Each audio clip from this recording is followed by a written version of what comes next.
I got a satellite dish on the trunk of my car so I can watch MTV while I drive. I'm talking about real quality programs, the kind you just can't get for free. Now I never want to leave my apartment, cause there's just so much for me to see. I'm on cable TV! Cable TV! Hello everyone! Seeing as it's been a few months, today's video is going to be a follow-up to the 0th episode, wherein I explained how most of my reviews would be done.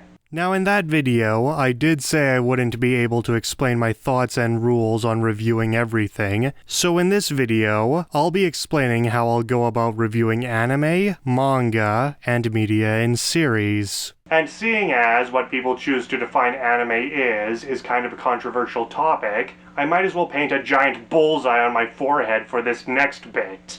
One of the most common and restrictive definitions being that anime is just any animation only made in Japan, and not anywhere else like America or Europe. Which doesn't really hold up to scrutiny, because animated shows made in China, South Korea, and Taiwan are also referred to as anime. And it's at this point where I must recommend you watch Joff Thu's video on what anime is, as he perfectly covers and explains the topic far better than I could. Well, apart from his thesis that anime is an art movement, which at that point you could argue that any form of animation is an art movement, since pretty much any drawn style used for animating one show has been reused by other shows made around the same time. Which brings me to my main point. C. My view on the matter is that anime is more an art style rather than anything else, and that it will be increasingly redundant to make a distinction between anime and cartoons, as both are taking more and more influence from each other. As such, if I'm reviewing an animated item, I'll refer to it as an anime or a cartoon based solely on whether it looks like one or the other. Where the item was made will have no impact on whether I refer to it as an anime or not. And if you disagree with me, then that's perfectly fine. You are free to have your own opinion after all. The point of this video is not to convince you to share my opinion, but to explain why I won't be arguing with anybody about this. Look, as far as I'm concerned, whether a show is a cartoon, an anime, or something else isn't anywhere nearly as important as whether it's good or not. I'm just using the terms anime and cartoon to describe the style that a show is using. And regardless of whatever the item I'll be reviewing looks like, what really matters is whether the item I'll be reviewing is fun to sit down and watch or not.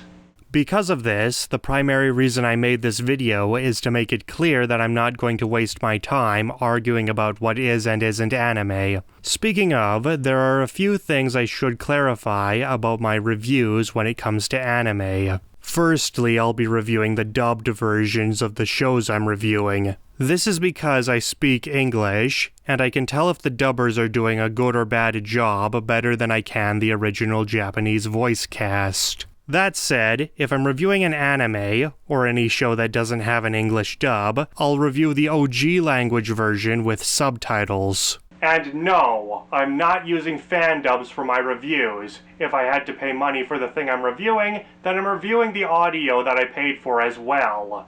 It should also be noted that I only consider 2D animation, that looks like anime, to be anime. Sure, there are some 3D animated items that I consider to be anime, but only because those shows deliberately make their 3D animation look as much like 2D animation as possible.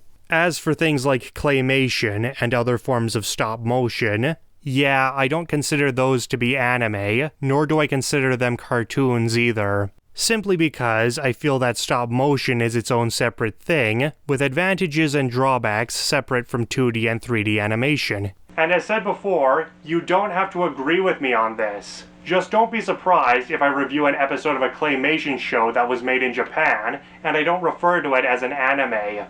That said, because there are some shows which aren't clearly anime or cartoon, I will have to bring this topic up again in the future. But even then, those shows are few in number, and even then, the majority of them have some very particular artistic choices which nudge them into being either a cartoon with anime elements, or an anime with cartoonish elements, so they won't be too difficult to clarify. On the other hand, there are manga and graphic novels, which you wouldn't think would be that difficult to tell apart.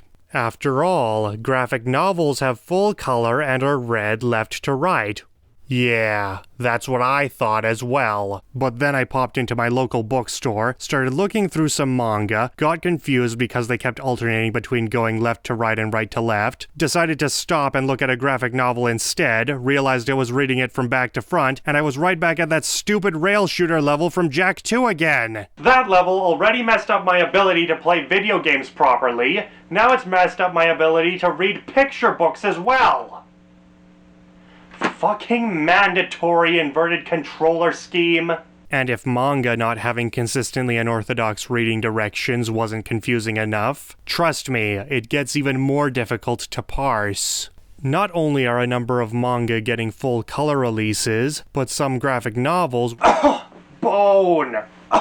were initially released chapter by chapter with no color, just like manga. So, unlike anime and cartoons where I can be more decisive, when it comes to manga and graphic novels, I'll have to play which is which by ear. Fortunately, I don't see this being much of a problem, as I won't be reviewing as many manga as I will everything else. This is mostly because any series I'm interested in that started as a manga has most likely been made into an anime already. As such, I'll only be reviewing manga on odd occasions. Even then, it'll usually be if an anime I like never got as many seasons as there was manga to adapt, or if the manga was never adapted into a show. As for graphic novels, yeah, I'll be reviewing a lot more of those than manga, if only because they don't force me to read right to left one moment, then switch it round the next because of crappy localization. And if you're wondering where comic book compilations fit into all this, they are small books that have been gathered into large, solid gatherings of books. Yeah, I consider these to be their own thing, if only because collecting single issues is a bigger part of what makes a comic book than it is what makes a manga or graphic novel a manga or graphic novel. Speaking of comic books and media in parts, this leads right into the segment on media in series. And when I say media in series, what I'm talking about is any type of media distributed in pieces rather than as a solid whole. Think less bar of chocolate and more M&Ms. To give an example, and to restate something I said in my Zeroth review, both Red vs. Blue and Ruby would be considered media in series, since they were both released as episodic series on the Rooster Teeth site. But since they were gathered together as movies on the DVDs, both are not in fact considered media in series. In short, comics, shows, and some manga are media in series. As for how I'll go about reviewing media in series, that's where things get interesting. I've actually outlined 7 formats for how I'll review stories that will require way more than a single review. But, before I explain any of those, I'm going to explain a Zeroth format, wherein I review one season of a show in a single video. What in the world are you prattling on about now? Now, I know that seems confusing since the way I just described it makes this format out to be no different than a regular review, but trust me, there are differences. Those being that it'll be less a review and more a retrospective, and I'll only be focusing on the episodes that make up the main plot, while skimming over less important episodes and cutting filler episodes out entirely. Not only that, but the episodes which I gloss over, and even some episodes that I focus on, will get their own reviews later on. This format primarily exists so that I can review every season of JoJo's Bizarre Adventure, while also reviewing smaller story arcs which I would otherwise have to skip out on. And yes, this does mean I'll be doing a lot of JoJo reviews, so keep your eyes peeled for those. That established, let's move on to Format 1. Pretty straightforward. I do a single review of one TV episode or issue of a comic book. This format works best for self-contained stories like comic book one-shots, or series which have pretty much no continuity, such as most children's cartoons. Now on to Format 2, which is about as complex as Format 1. Basically, it's just a single review of a comic miniseries or a short story arc, with it going up to a maximum of 7 issues, or 4 episodes per said single review. That said, sometimes I'll have more to say about a 4-episode story arc or a 6-issue miniseries than a single review will allow. This is where Format 3 comes in. In this case, I'll do 2 reviews back-to-back of a set of items similar to those mentioned in Format 2, something which I've already done with my 2 reviews of Archie Sonic numbers 268 to 271, so Format 3 is basically that. Now for Format 4, where I do back-to-back reviews for each issue or episode of, once again, a short story arc. However, this format's maximum capacity has been changed to exactly 6 for both comics and show episodes. This format also works great for creating theme months, meaning I can spend an entire month just talking about a 4 or 5-part story if I want to.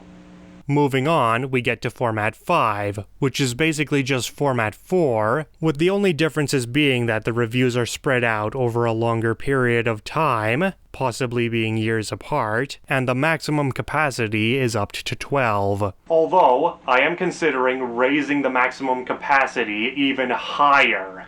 So if I do that, I'll let you know. Finally, we come to the big leagues with Format 6. To put it simply, 1 review per 1 episode of a mid to long running series anytime I choose. And if some episodes have direct continuity with each other, then I'll review them in the order they go in.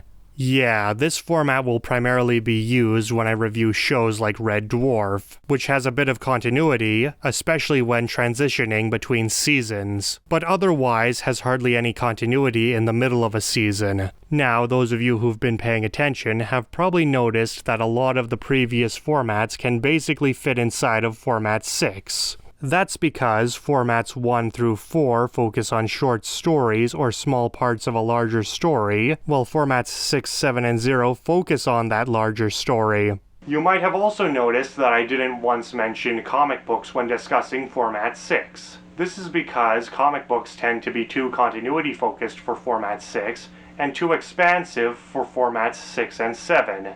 Speaking of, Format 7 is just like Format 6, except it focuses on series that are entirely continuity-based, which means that I won't be hopping around episodes in the middle of a season. It's all plot point after plot point here. Now, I probably won't use this format all that often, but it's there if I need it, at least for episodic shows. Movie reviews, on the other hand, will use Format 7 far more often. I'm already doing this for the Christopher Reeve Superman movies, and I'll be using this format for a lot of film trilogies, such as The Matrix and Lord of the Rings. And that's all I have to say for this video.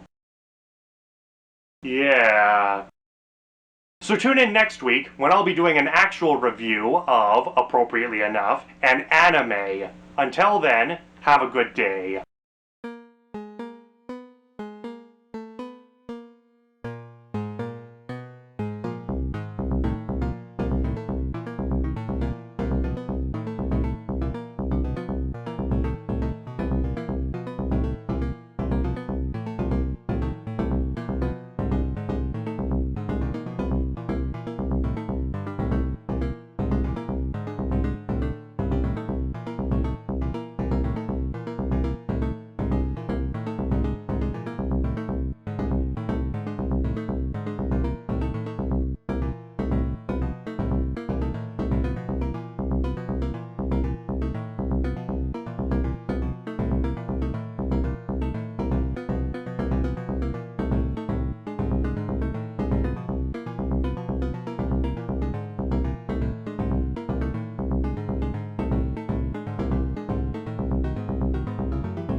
for the record, I was going to use Format 7 for my JoJo reviews, but then I realized that that'd take forever, and I wanted the freedom to talk about any fight in the series whenever I wanted to, and that's why I made Format 0.